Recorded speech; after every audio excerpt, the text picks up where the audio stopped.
And I'm stuck with Siedano. Now you soon near maybe home, and I adi for Christmas. A Christopher Aji at town and near. Now on more is to say a yesu, a mum, and now on more 18 hours. Now no quarter be a call at the Sieno.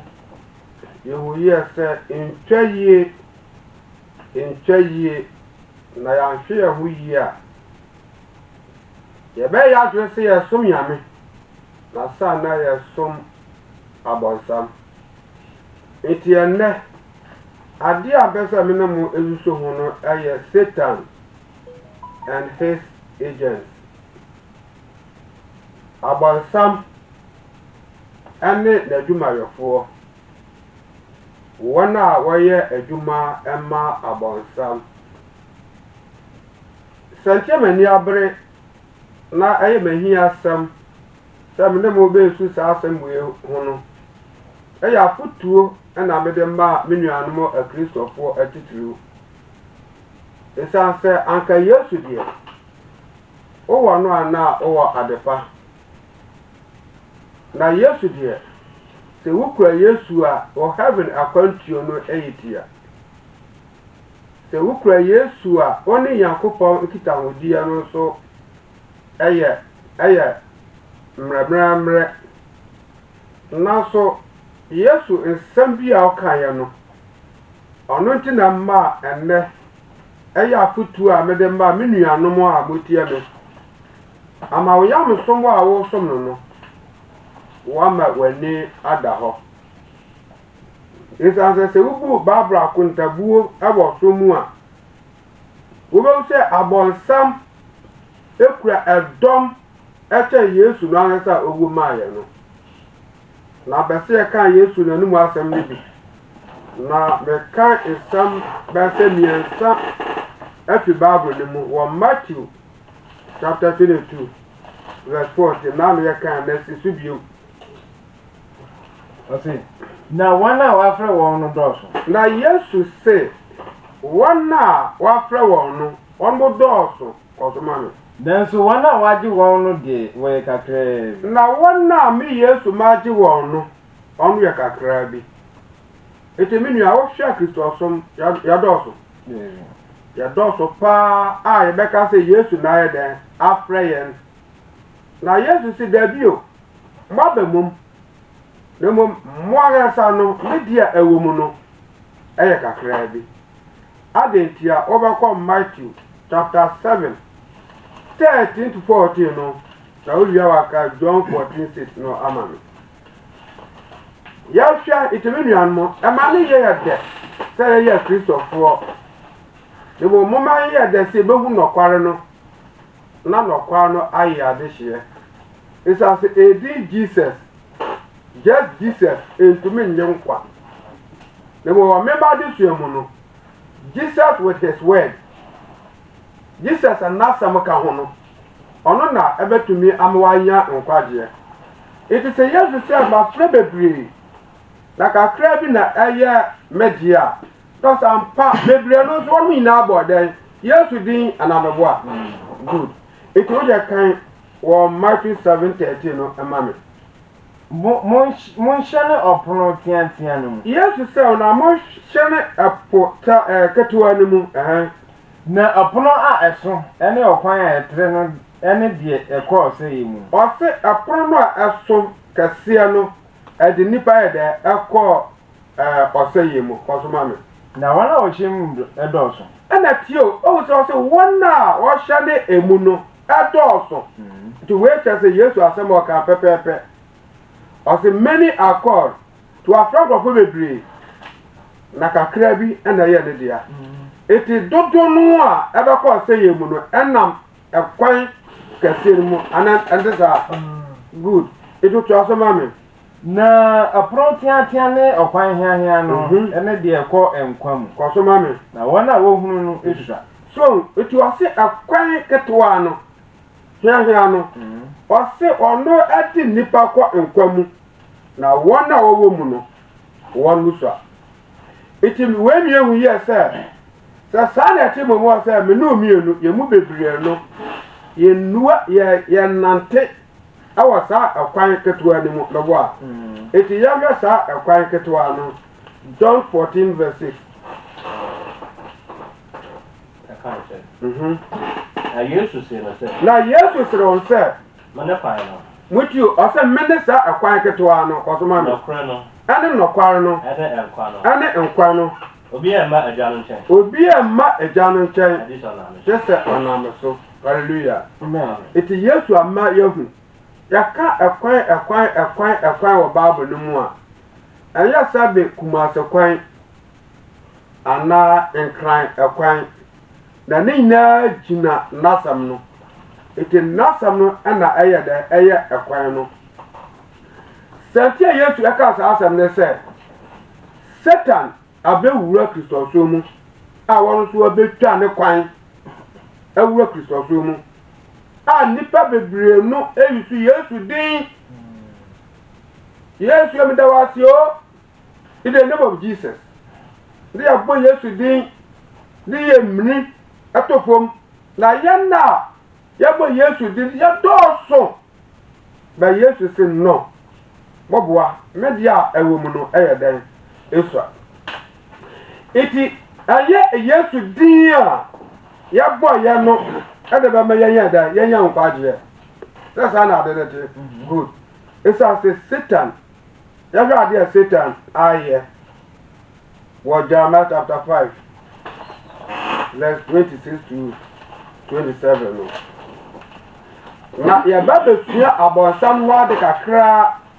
yɛwie yɛahwɛ wɔn a ɛka abɔnsam ho ne wɔn nnwuma a wɔn mo ɛyɛ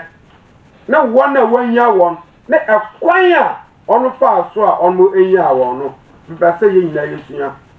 ama wo Yesu no a wobɔ ne din no akɔyɛ mfaso ama na anyɛ ka ama wo eti ɛyɛ afotuo ɛna yɛn na Kristofoɔ mpɛ sɛ mede to yɛnim ama yɛn na yɛn ama yɛn ho so no ɛnam saa de sua na sɛ wohu a na ntamara wa yɛ dɛn watutu so ama abɔnsam anya wo amfa wankɔ ɔsɛ yɛ mu menua kan ade agaga no mame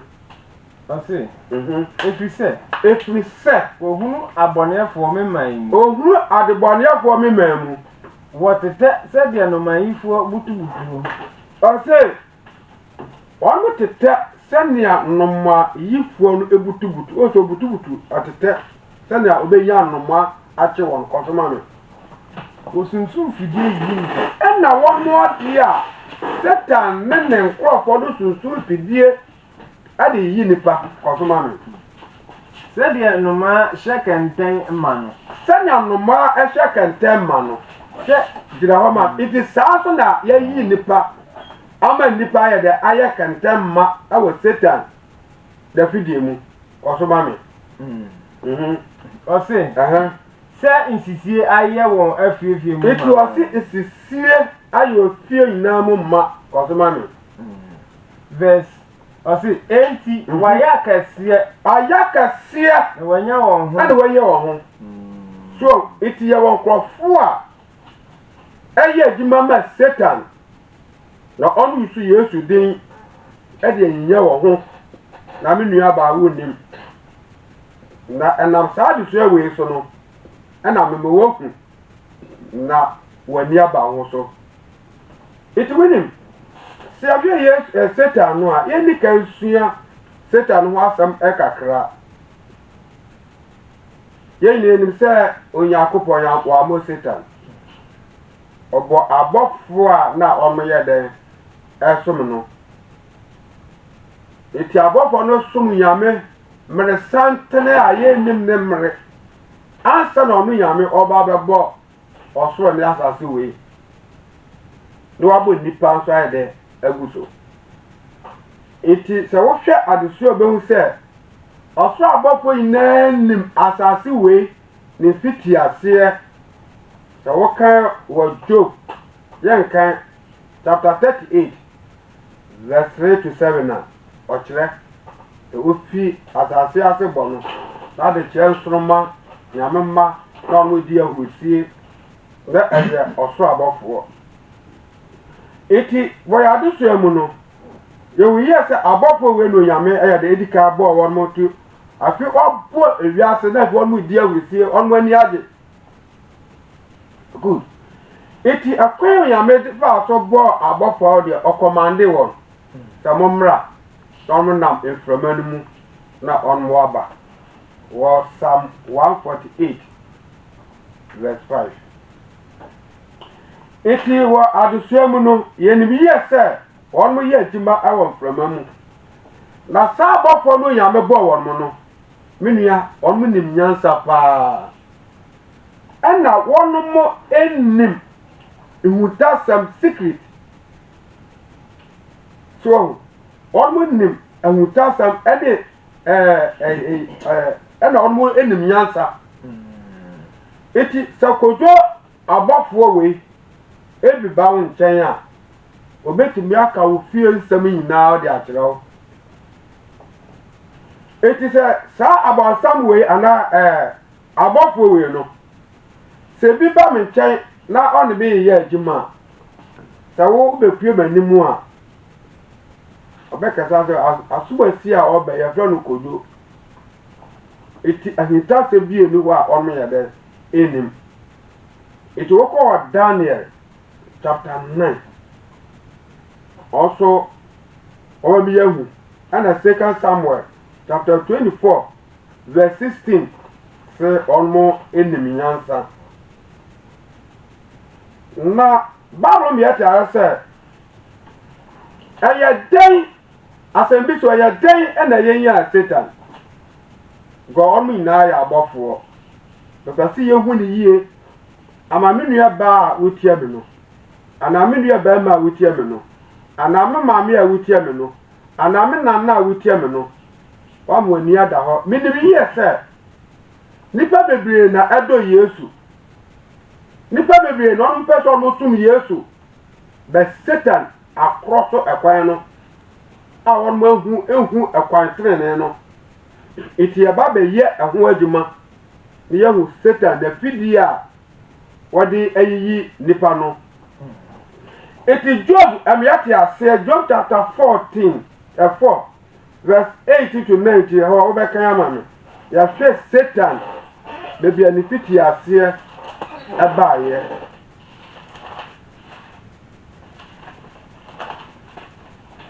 Job chapter 4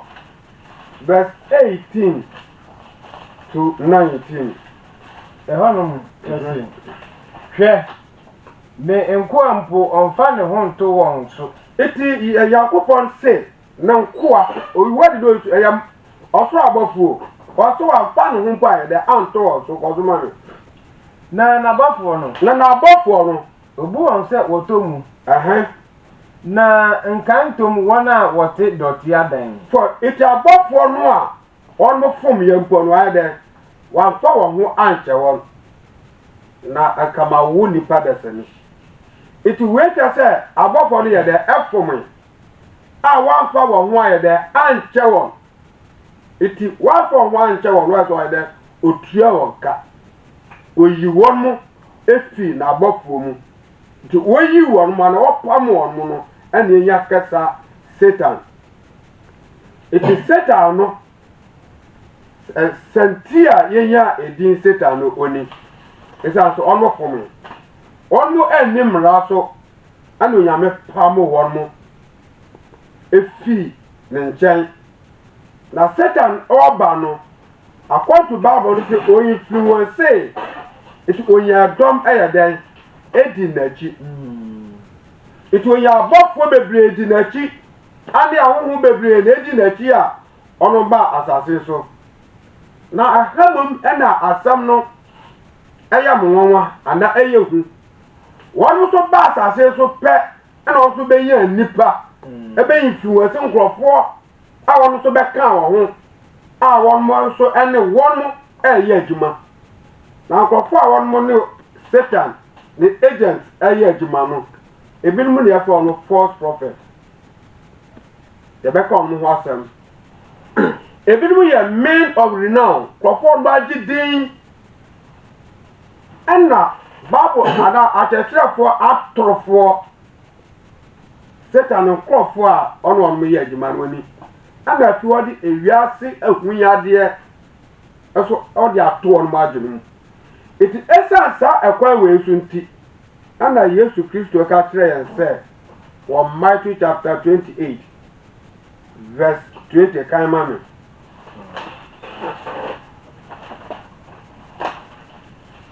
Matthew 28 verse 20 verse 20 kɔ so ba me ɛhɔnom ɛde ma yɛn sɛ na mo nkyerɛkyerɛ wɔn sɛ eti Yesu se sɛ bɔnkɔfo na su a yɛnkyerɛkyerɛ wɔn se kɔ so wɔn ni deɛ mahyɛ mo nyinaa so tiɛ yo wɔn ni nea me Yesu mahyɛ wɔn mo nyinaa so na hwɛ me ne mo wɔ hɔ ɛna nyinaa me ne mo wɔ hɔ ekɔduru nna nyinaa kɔsi ewiase awieyɛ eti Yesu ehu ne saa nti sɛdeɛ bɛyɛ ne yɛn ni aba yɛn ho so na yɛankɔ yira mu no ne nkyerɛkyerɛ mu na ɛsɛ yɛ dɛ yɛtena anameboa good eti ɔsɔfo biara saa nkurɔfoɔ no a mabobɔ odin awɔ ha no ɛnyina mpɛ Yesu ne nkyerɛkyerɛ eti wɔn mo pɛ abɔnsam kyerɛkyerɛ ebi ne Christmas na last mɛka yɛn no ɛnka Yesu ne nkyerɛkyerɛ ho de wɔ pɛ si ehu abɔnsam na adwene na wankɔ so ayɛ dɛn ɛne yɛ n'ani eti Paul ehu ntɛm ɛna ɔka no wɔ 2 Corinthians chapter 2 point 11 2 Corinthians chapter 2 point 11 na Satan ɛni yɛn amim na Satan no ɛni yɛn amim efiri sɛ yɛnim n'adwene iti sɛ yɛsuo Onyame asɛm no a na sɛ yɛhu ne yie a Satan tumi yɛ dɛn ɛni yɛn amim ɛsɛ sɛ yɛhu n'akwan nyinara yɛhu n'atorosɛm iti sɛ wohu ne saa a Satan tumi yɛ dɛn ɛna ada hɔ good iti mema wo tiare sɛ Satan no ɔyɛ obi a wɔnim ahintasɛm iti obiara ɔne Satan ɛyɛ adwuma no mepɛ sɛ mohwɛ ne nnwuma a ɔyɛ ne bi me nua kan wɔ 2 Kings chapter 1 verse 2 to 3 na ɛyɛ me ya sɛ saa nneɛma wo yɛ yɛbobɔ edin no ɔno na me nua no a Kristofoɔ nyinara atu wɔn ho agum na ɔno nim yie sɛ Nyame ɛna ɔno som no me nua kan wɔ 2 Kings chapter 2 chapter 1 verse 2 to 3 kan ma me 2 to 3 ɛkan sɛ na Ahasia efiri n'abanso dan a ɛwɔ Samaria no adehunu ɛnu kasa mu hwee ase na ɔyare na ɔsoma abɔfo na ɔka kyerɛ wɔn sɛ ɛmo nkɔ bisa Ekron nyame ba Sabo sɛ menya yadeɛ yi mu nkwa anaa so sɛ saa mmerɛ no Satan ɛyɛ adwuma ɛna ɔwɔ nkurɔfoɔ a ɔno som no eti abɔsom no sɛ bibi hia wo a wɔkɔ ada kɔbisa wo ho a dɔn ma ka kyerɛ eti Ahazia ɔhwe ase na ɔyareɛ no ɛna ɔsoma sɛ monkɔ abɔsom baa wei hɔ na nkɔ bisa no sɛ meyareɛ no sɛ bɛte apɔ anaasɛ mbɛwu anaa eti sɛ ɔmo kɔ saa ɔkɔmfo no hɔ a so obɛwu ɔbɛka kyerɛ no ɛna so ɔnwu a ɔbɛka kyerɛ no eti wei no sɛ akɔmfo ba no ɛkɔ so ana ɔkan a ankɔfiri Nyame a ɛna wei na ewiase edi akyi fine Etu obi a Satan ene ne ye adwuma no ono so wohu obi a ohun ana onim daachi bi asam na ha na bese yehwe ene ye nuanom bebre wo ho a ana so bue na anyame ade nwosra wo no to mokoya pe no ka mi fie mu samina na no ase dokro bi a mewi ya na finfini mu hu amen no mise asofo na kan bo pepepe atere me de di won machi menua ye ba besu ade ye ba besu ade e biobie nyema bi eso sanye ba wi America ni nara no and Satan e dia ba ba ye sorry masa yanko biom yanko Matthew chapter 8 because who here say evil spirit e wo mu a obi a wo ni me no mpo no betumi abone din Kan Matthew chapter 8 verse 28 to 29 kan ma me verse 28 na odru asoja what to be Acts chapter 19 verse 30 to 16 so ka wo de ma me odru asoja no ho a Gadarin for asase so koso ma me nipa banu bi ahomma no wo won so o se nipa banu ana de na wo ahomma ne aye Holy Spirit aye Holy Spirit aye ahombone na aye de wo so koso ma me efi abudamu behia efi abudamu ebehia no koso wo ye ewrenfo se enti obi antumi entwam okwan so enti bebi on mo wo no esa so mo ho ode enti akwan no mo apa obi enu wo tumi twa akwan no mu ana on mo ti o mra Yesu eba no no se Yesu ba pe no mo pie ye na koso ma me na hwe wo tietem se edi na ye ne wo ye Nyankopon ba wo ba ha se wo beteti ye fon iti won hu Yesu ape no se Yesu e Nyankopon ba eden na ye ne wo eye de o ma me fa na ka te sa ankofo we bo mu ko okro mu onu se bush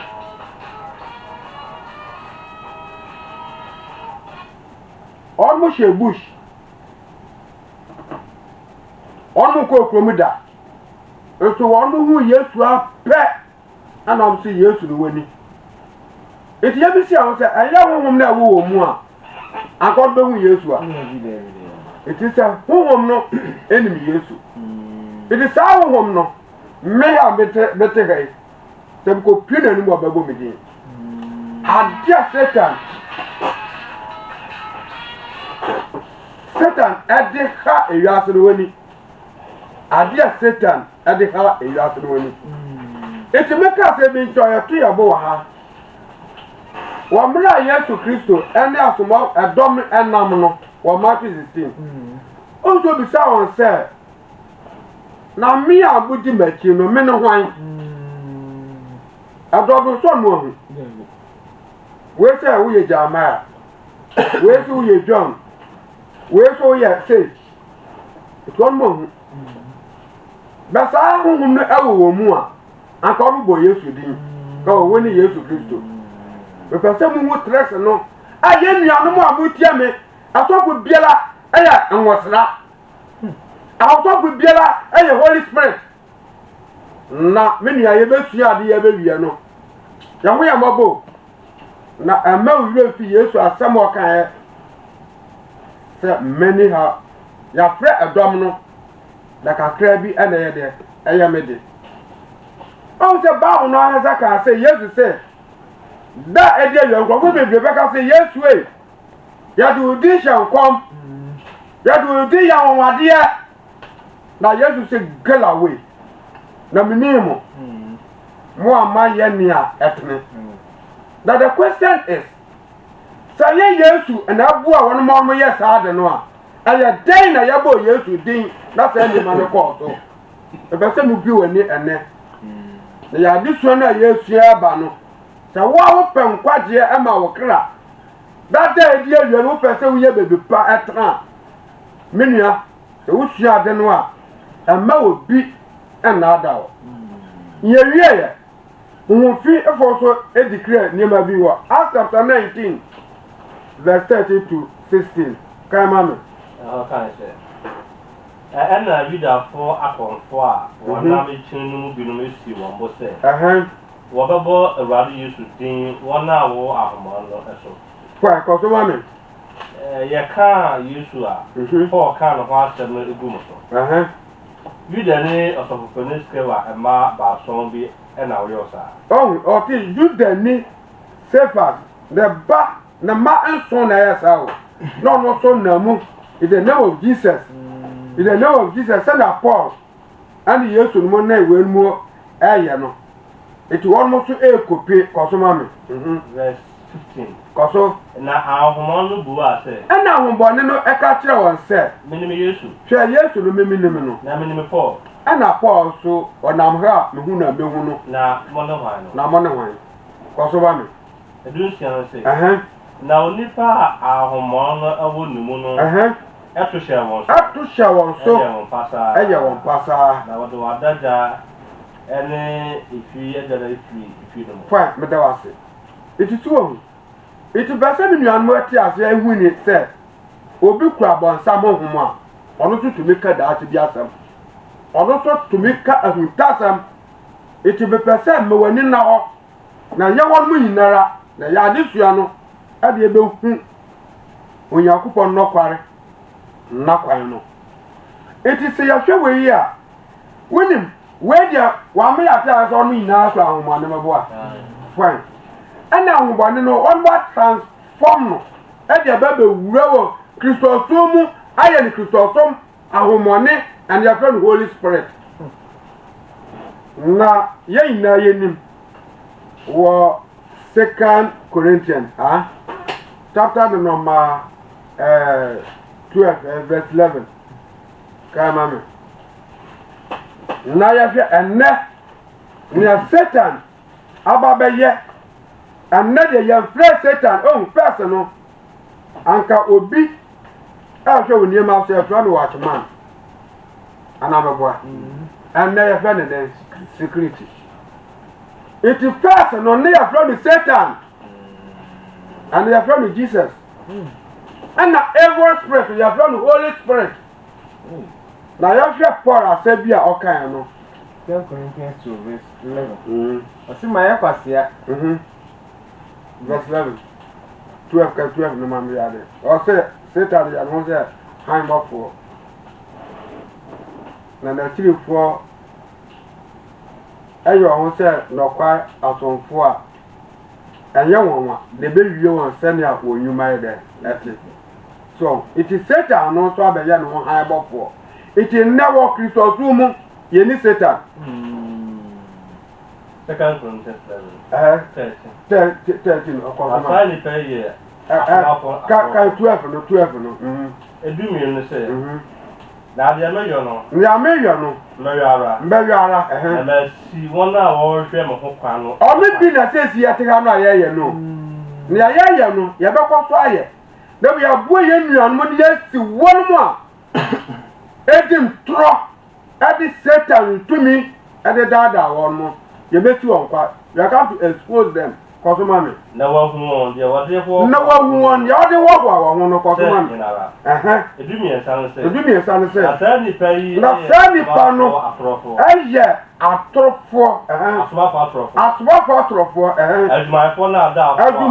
na adaafoɔ wɔda no wɔn ho yɛ sɛ Kristo asomafo so wate na ɛnyɛ nwanwa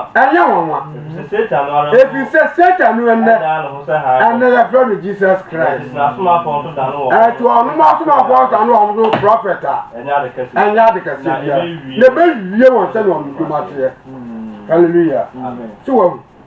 eti sɛ sia no ɛnɛ abɔfra aberanteɛ nam a ɔsɛ ɛna meyɛ prophet na wakɔ akɔdodo obi kubafuo mu no akwabu pata no ye dede na maiwa no hallelujah ana ablante we onyame nwosra ewo no onyakubo na gaja o se wasa no wo adedie wian mo menua hwedi yie na ya boa mo minim se na meka no ewiase bi nipa mpe no kware o ana beboa enne wono ape no kware no eye tetewa bi. It is a ekuo na se ekunu awo mu no o ka no kwa no pe watem se ya na ya dusua no ebedu next week no na ani bebue na we me maw introduction say Satan abe recruiter so oku done about 85%. 85% yes dia e yaketua bi yes Yusuf whether a man ne doma or Yusuf few anameboa or say many are called but few are chosen. It is the man me nuan ma Christ of what you say akwan biara so we betra so we beka few no ketwa ne we beka ho aye dedede ni ye na ma ye nya nkwaje fine me no also kan wo de okonfo a onto aba be ye prophet kan onto ma me hwe asomafo ni wetin wo hwe ni wo ye nkon fine ko to ma no na obere ma bi a odisi mo na okro no mo aka ne no na odi asum na asem so aka ne no yokonfo ya si aka ne no oyokonfo ko to ma me na oye no ho so bi a oye kese ema Samaria man no yes oye no ho so oye prophet it is Samaria man ni nara e de no tumo ko so ma me ono na won nyina free and people also to see akase so ko so ka say oyi ni yakoko awon den kese no so omo na ma you prophet you prophet prophet adinyina na eba no prophet bonsa hallelujah no na wona wuto wa shane adata fita no abon yi no de tawo no guno ko ho holy way anointing way ya anadwi yakopo ko honhom wiase mu no huye no na mame chewa na mu se ya de adaka ebesi ho na yekura mu a yede woto adaka no mu anu ya mo ba me ni jewu fi onu sam na man hallelujah trex na ye behu wonu ye ba be pa onu hu nyina entama la so wo pe nkwaje a menua dwane ko bebia nkwaje no wo the one fi ho a so onu nyawa ye beka onu hasam maza wa wi a kan ma me du ba kono se na wotie no so the comfortable ama wo adu wona che o yes nyama no sana ni na ya abosonsom sana ni na ya akofosam o ja dada o ma mo na ja tubize o ya prophet na sa nipa we bebre eniga na ha bebre eniga na ha ye ni adom bebre a onu di wonachi a anya se bi numo enewa ba wi a onu ne wa etiko botu onu ne wa sami onu ne wa enzema ekuro ba ko bia no ho na mi na ye won krofo so ye den edi wonachi na ya se uzisi ananse a uzisi wa ho oda edi awi onyankopon God will not consider anybody it no see you to wadene mo wadene na ho antawo ba unyanko en shatare bi se ono to obre ya fa odibo uni odibo jima odibo jima uni odibo jima masa e de yan to adisu an so wali ko so ma na wode flepa oka yakoko ahini ene Yesu Kristo de ho aya ye jira wa it won so okonfo abosonsum ni eso ya friend prophet wa Bible ama ekuro ni nara onu di nachi it won ma won wu wo ta papa we ensem no many are called few no oka few no one oka few no menua ma wa bi ye juma sabe it won when him sentia Satan ego hono Satan Jesus say this generation is an evil generation na ade on mo pe no e miracle reason it is Satan no say and na ya pay am some etie anyone we yin crop for agents won mo niema na won mo boni dawo no e miracle na yen kan Yesu nanu asem a o kan ne bi kan Matthew chapter 12 verse 39 and ejakwam kan John chapter 4 verse 48 na yes afutu bi ebe ewa ha ya ba hwe na ya yi mu baako Matthew 12 verse 39 o say na bua se won say na obia se won say ene ma abonefo and not my this evil generation ne ourselves ehwe nsentene hwe dey nsentene ana na ni bias ana about nem not on wadu no hu say anawi asa de ono hwe ni so roba bi wo ye blow yes way we are life not the same we be ya wedding opa we be ya passport akolende na so for na nkasa de na otigana na o otigana ha pa visa boni bebia visa office boni bebia wo and you are life now will be not the same all the life dey the same the life dey on sesan yo na mo usika ne na ada no a o dada wo no aju usika no na ebe ma ono ne life na then a transform the bia wo kan ye me de pa ye bra me ma visa o ambe Ghana embassy on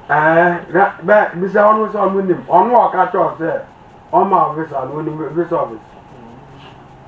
ano no itu ono asofo no ya ka cho to onko agbeju onko ade ti no ono bi onko ko visa libi o ma the Holy Spirit no ma ne saka ne saro onabo akwa say many prophets kwasi bweni give me visa na Holy Spirit no na ya de visa meti na yinumu na pa if you go passport office impua kojira I'm the prophet of God that angel Gabriel said you give me passport ya ma oko visa ni ama in depth dey dey see me plan wo visa bo ni me ayi na kwan na yem na mo e disciple bo wen masi ati na omo e bru omo na wonim wo biara obedi disciple bo wen masi na obedi ade ba ku sei afi wo ho no oda sesa wo kra minia odi yanko iti enema no this generation no they seek signs miracles but not the word of God koso minia yanko na Yesu so kan John 4 and verse 48 and I used to say one said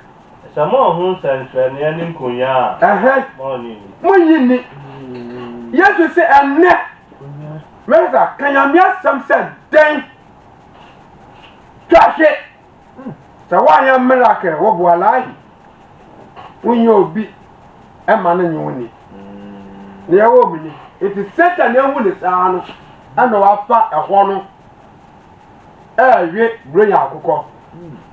o se sa na wi aseti momu a ide na meya ho nkrofo am ya brimon mo to Bible ne say Yesu say enne sa wanye nkonya ane awanwade miracle obi enu obedi nyame asem na di etu wenu na ma Satan enye dom ade mai false prophet enye dom ade won mo emma Satan many are called emma we fi and the Yesu say ade na mosem se urade na na meka ya no munni so nye de mo miracle na mudi achi a gba wieye ebe wia ni miracle eti Paul etuyafo na afutu ade maye no me basa wo awutia me hwe na fa mu baako yakai we na ya meboa ya beto aso wo 1 Peter chapter 1 verse 22 and ya de enadu sua no ebe wie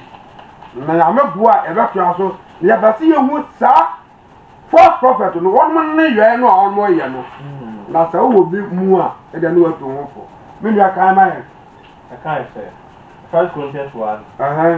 verse 22 I say if you say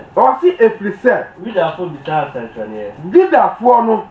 aye Ghana for no on be central na ɔmo jo ɔdoma me na hila for so hwehwe yansa and hila for hwehwe de nyansa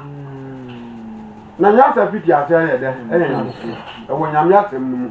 Colossians chapter 1 verse 28 it onyame asɛm no tie ɛna ma nipa yɛ nyansa it menu a wotie me enne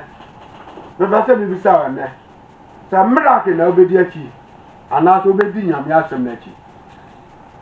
Because miracle is not part of salvation. No nyame asem no, the word of God, ono ena ma nipa ye den, enye nkwaje. Now the true word of God, Satan to me produce. Adia Satan to me produce we wiase mu no. The truth word of God. Yakobon atam no kware no. The Satan to me produce that. Now dear Satan be to be produce a miracle. Now the miracle so engina entiase so na yame boa na next a yaba. E ba try the show we so e be take about 3 weeks. The abia me nuano a Christopher be say me bue mani. Ni yin na yan kambom. Not having a country no yentu na yin da da for no akwa efi akwa enimu emme obi na ada wo na sededi awie no anya nkwa ebe ya yoho na mnimi so besu esu a eni awie eti ya dia disu anu esira ma se mbisa ne se miracle anu yame asam no emunu ahe na ope ko yesu said nyame asam tie no a amani panya nyansa no o ma no mpe eti esantrane eti aha nyame boa ya batua adesua no so am ye wusa nkofo no on mo akwan no ya ba bebuebue ni nyina ya demo wasi asordan na de bia ni papa mu ntwa obi ahwe fom da wonya nsanjire ma obi akasa ida na twa ahwe a asordan ka wo ne oyere nko a na wo ne sof ma me nko a wa asordan yes yeah let's see you after 050523480249087611 abu shapo ni me phone lines no oh yeah namurade asembo kutasi me yeleso me pema yankwaji oka sempano bebya reni pati